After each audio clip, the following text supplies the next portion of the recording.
Hey everybody, welcome back to Pixel Junkies. Oh hi. Oh shit. There we go.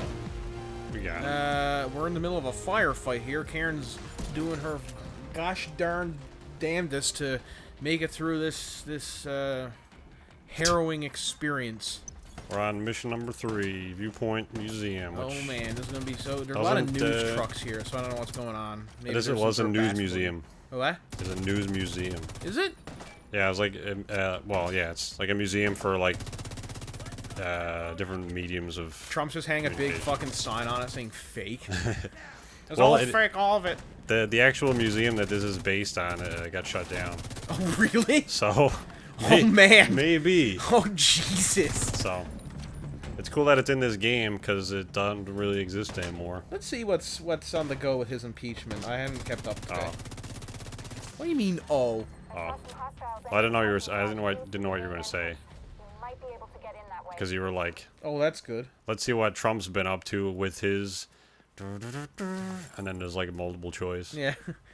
Let's see what Trump's been up to with. A. Do you think Adam is going to say his impeachment trial? B. Do you think Adam is going to say leering at his own daughter? C. Do you think Adam's going to say ignoring his wife in favor of his own daughter? D. Do you think destroying the democracy of America and pushing the country towards the brink of civil war?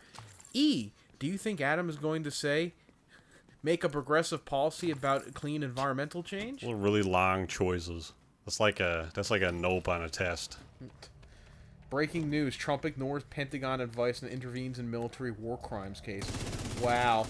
Trump ignoring something a comment. I think the best thing I ever heard about Trump was when John Oliver was saying, like, Trump's inevitable decisions are always the worst ones. Like, Mr. President, do you want super salad? How about the N-word? What do you think our foreign policy should be concerning Asia? Whatever kills the most birds. Well, I mean, he makes headlines. You're doing something right. It's not a good thing, though, as the president. Why he's doing something right? The fuck is that coming at the screen?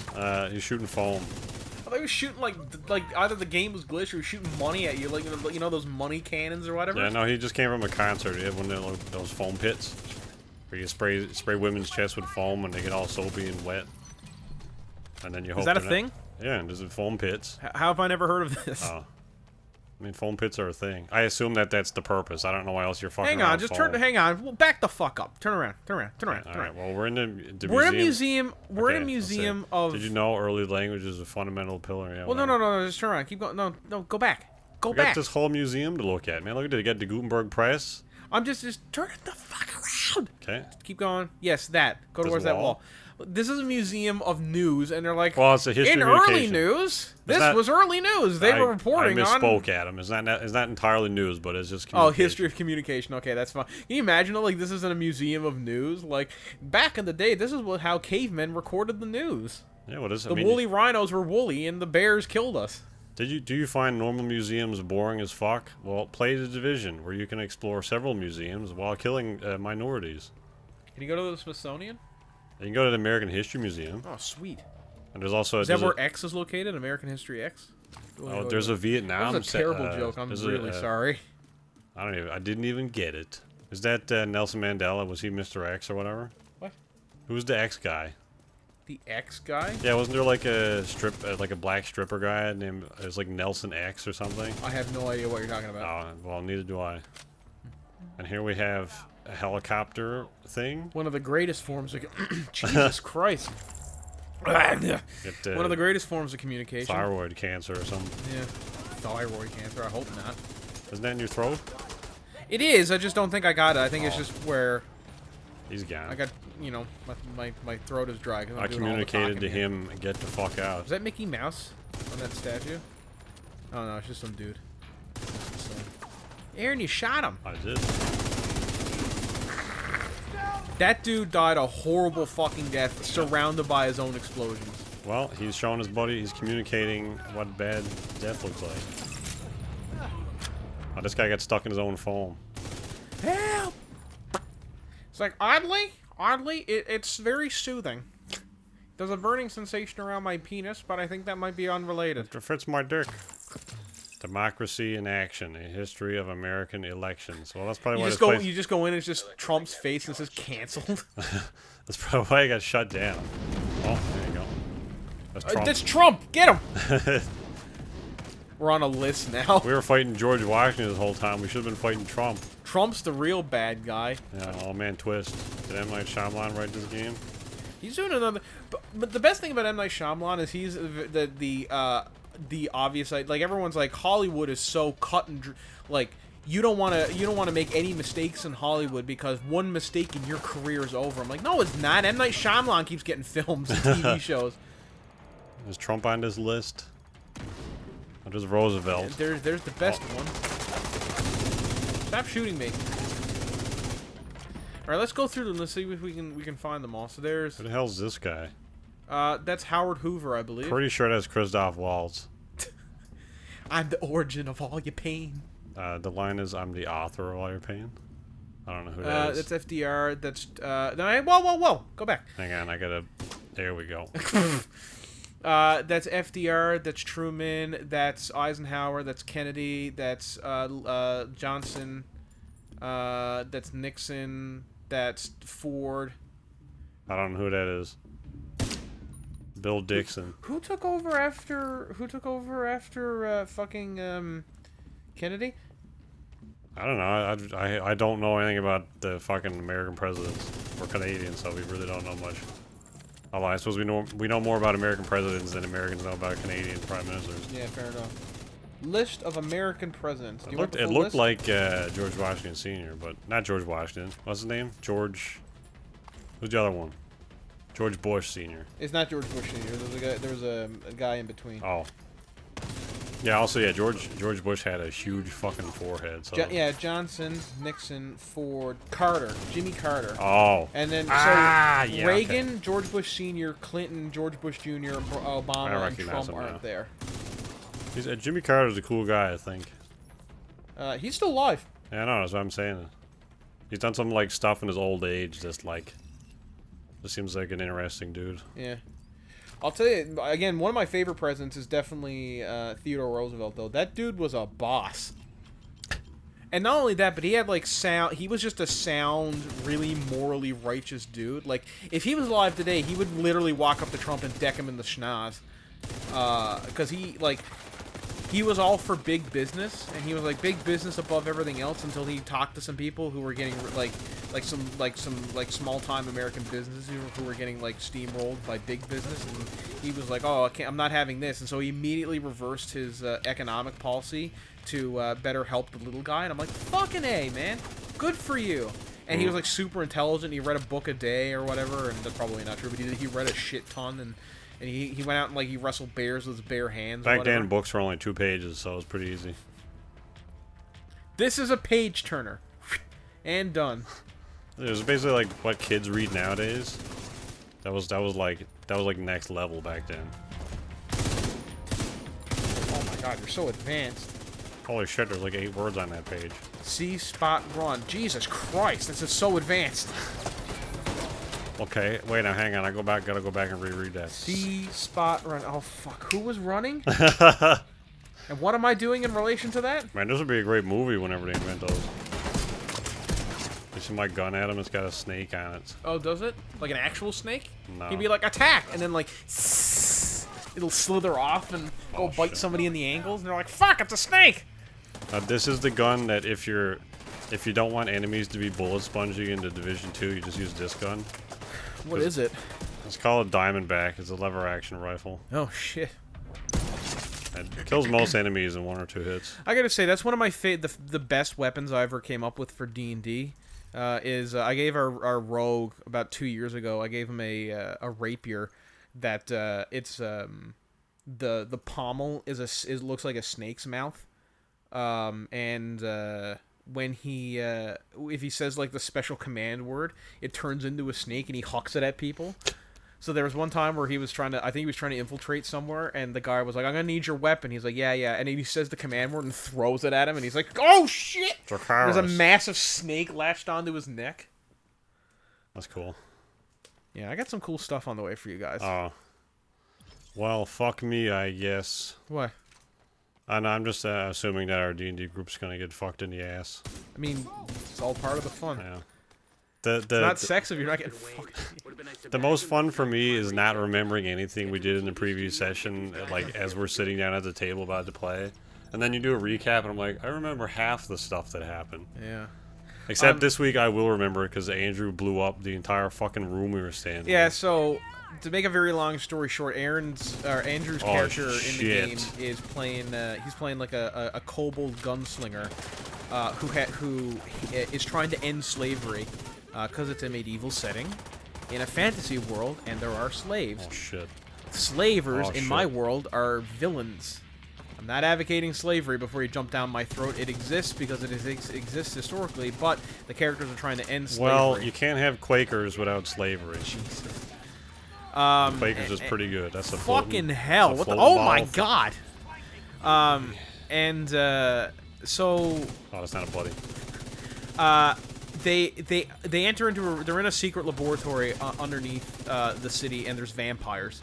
And they open the door to the final room, and I'm in the middle of discussing. I say, you see a large, immediately you see four individuals. One of them is tall and imposing, wearing black clothes and leathers. The shadows seem to bend around him like a cloak. He leers over the other three individuals. They're scrawny and scraggly with long claws, pale skin, and they appear to be attempting to struggle. Proper D&D experience. Right? Yeah, they appear to be struggling to push a cart on a track with what looks to be some barrels in it. And then I take in a breath to continue my examination of the room because there was other stuff in the room. And Andrew slams his hands on the table and says, "I shoot the barrel in the cart."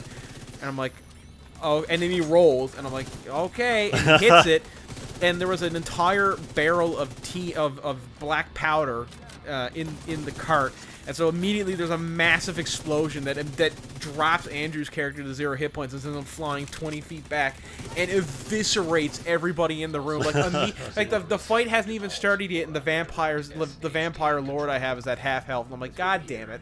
It was awesome though, but it was just one of the, like I was gonna have him do a little speech, and then like. Yeah, and then after that, I like the part where you like very clearly were like, okay, wasn't really expecting that. I'm gonna have the big bad guy run away now, and then Andrew again runs over to him. And he's like, I'm gonna pull out a new gun and minigun this guy to pieces. Yeah, I gave him a laser pistol a little while ago because, well, it's a long story. But he overcharged it, kind of like the plasma pistols in Halo, and the vampire's leering over one of the characters gonna like fuck them up, and all of a sudden he gets his head blown off by this laser pistol. That was great. Technically it's a plasma pistol because it's shooting plasma. Oh, well, whatever it was, he made like 10 attacks or something. I like how Andrew was like, "How does this plasma pistol work?" And I sent him like a 3-page like scientific thing about how it works. He's like, "I just meant like the in-game statistics." Like, oh, okay. I meant like, what die do I roll? Yeah. So is it like a D8 or? Yeah, I think it's a D10. It's pretty powerful. Oh. You're getting white things. Yeah, there's like an EMP pulse thing that shuts off electronics. So I can't use my little turret here. So I shut these off. I hated this mission when I was playing the game the first time because it was hard trying to blow up all 3 things, but now it's kind of easy. Because I'm turbo high level and they're only on hard difficulty. I will say about this game, the missions seem to have a little bit more variety to them than the first one in terms of like their objectives and like environments and that kind of stuff. A lot more visual diversity and nuance with the levels in this one. So in the first one, it's a lot of like sky rises and underground shit, kind of like gray square environments. In this, you get to see a lot of cool sights in Washington. I like it. And actually, as we get more into the DLC stuff, maybe we'll do some side missions. We'll see how we are on time. Maybe we'll just do a couple because some of them are cool. But there's one that takes place in like an aquarium. There's another mission that takes place of like as like a president's resort, kind of like off in the woods. There's a mission that takes place at a zoo. It's a bunch of cool different locations. A lot more memorable in this game, I think, than in the first game. Yeah, I'm getting that sense. Although I will say this game begins with you defending a settlement, and then you immediately run off to here, and I'm like, I don't know where the fuck I am right now. Like, where was that? Yeah, I think that's, I assume, I looked it up, and I assume it's supposed to be like the outskirts of DC, because there is like a, there's like a cape thing that they added in PvP as like a team deathmatch mode that's sort of in that area, I think, but I'm not entirely certain where that's supposed to be. But anyway, it's kind of just a tutorial area, which I thought was funny because there was apparently some guy who made it to level 30 before leaving the tutorial area. Oh, really? I was like, well, how the fuck did you do that? Apparently he just opened a bunch of apparel caches. I think I actually have a couple I haven't opened. And if you open these, you get these every time you level up, basically. Every couple times you level up. This is essentially a loot box. But if you get a duplicate item, you get experience instead. And so I think he just kept opening stuff. See, I got experience instead because I already have this item. Oh, okay. So he just kept doing that with his second character.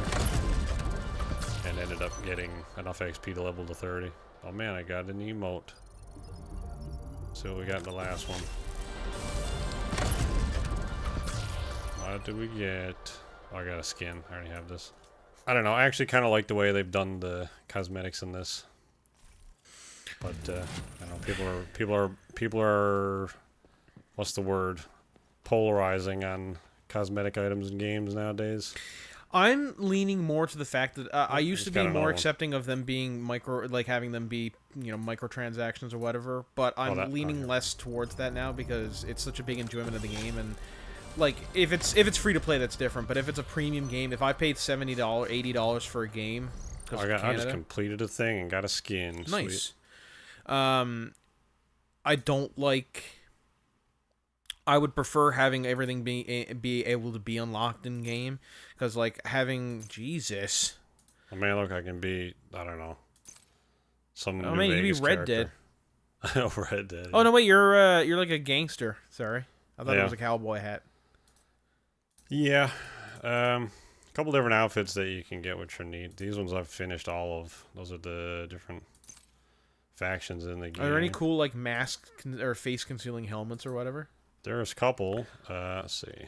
Use the rest of this episode. Oh man, there's a mask. Some masks. Got some old gas masks. They added these for Halloween. Oh, Dia de los Muertos. Got some weird ass. What a weird thing. Some of these are masks that you get from killing the hunters in the game. What are the hunters? They're like high level, not division agents, but use a lot of different tools to heal themselves and hide from you. It's like top tier enemies then? Yeah, there's like basically in the open world there's a little puzzle that you can do, and once you solve the puzzle or trigger the puzzle, they spawn, and then you can kill them. And if you kill them, you get their mask. If they kill you, then you need to wait for the next, like, I think it's 6 hours or something. Oh, okay. In real time. Are they hard? Go back and do it again.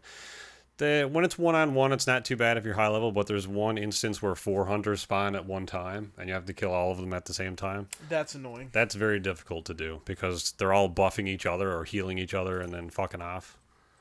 I got a cool cowboy. There you go. There's sweet. Red Dead. Oh man, it sounds like you should be singing about getting drunk on an airplane or whatever. Vietnam. And we could do Vietnam. We're getting drunk on a plane. I got a scuba outfit. That's what that thing is for. I got the space outfit. Oh, sweet. One small step for Karen. And one giant Karen for gunner Karen. outfit. Karen. I got a World War I outfit.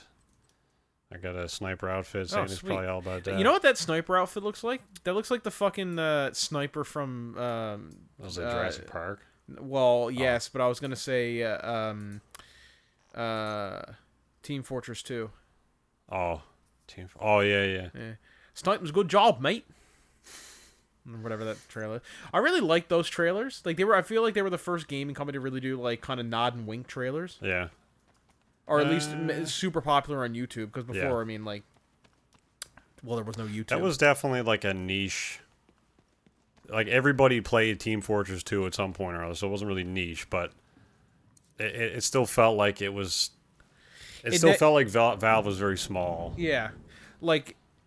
At no point did anybody was like Team Fortress 2 ever. It seemed like at the public notoriety that like Call of Duty did, because I'm sure if you say, "Hey mom, like, have you ever heard of Call of Duty?" She would say, "Yeah, I've heard of it." If you ask her, "Have you heard of Team Fortress 2?" Probably not. It's like if you go, like, everybody's heard of Superman, but not everybody's heard of, well, before the Marvel movies, Squirrel not everybody Girl. had heard of Iron Man or Yeah.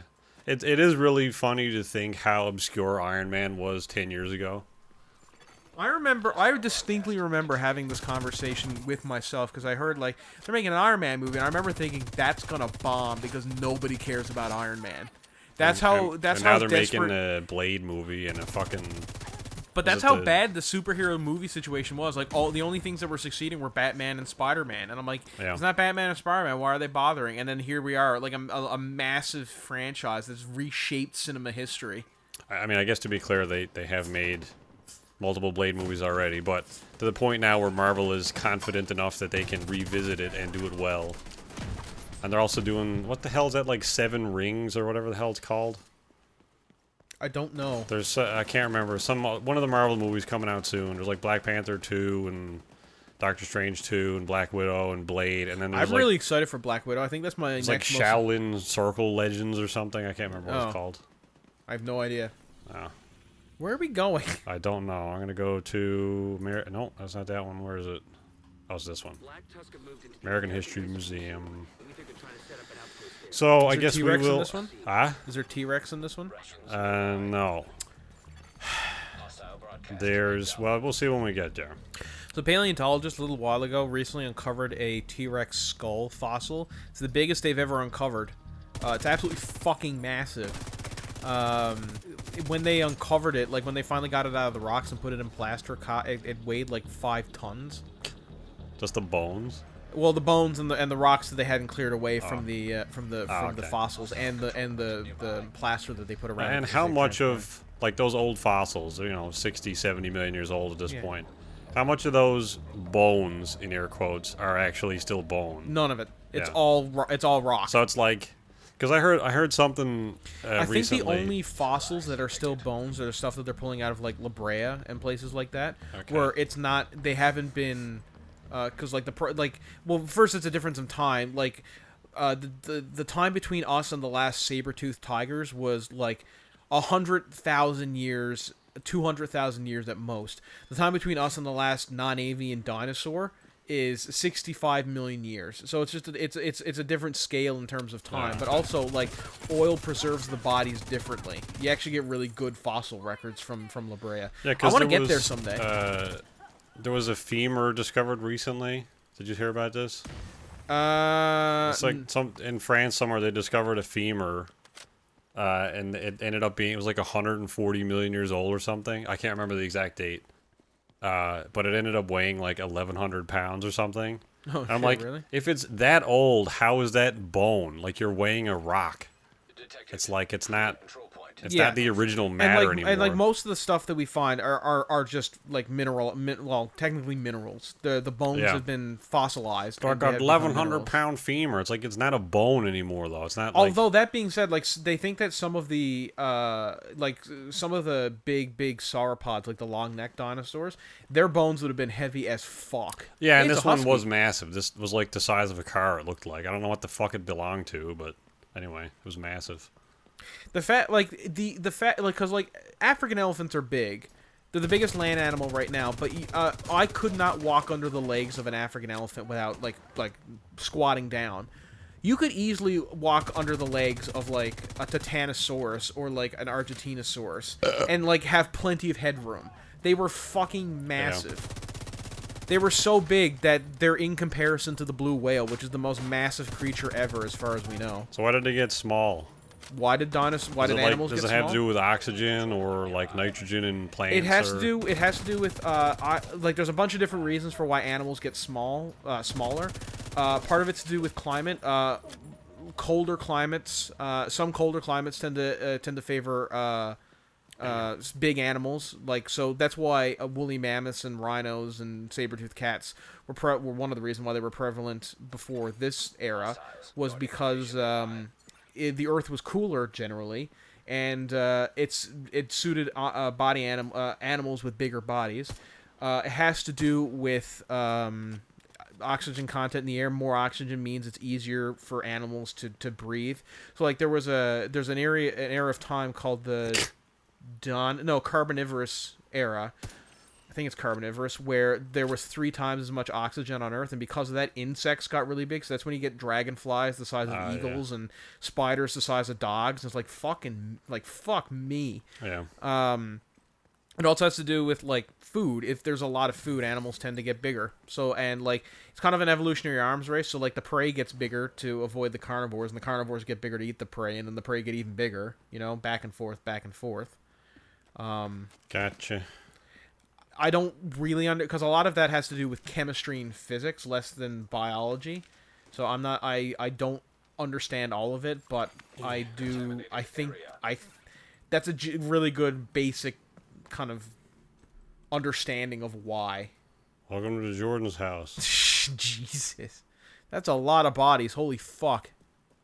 Might want to put on a gas mask in here. Yeah, I got one on. Okay. It's one of the quarantine zones.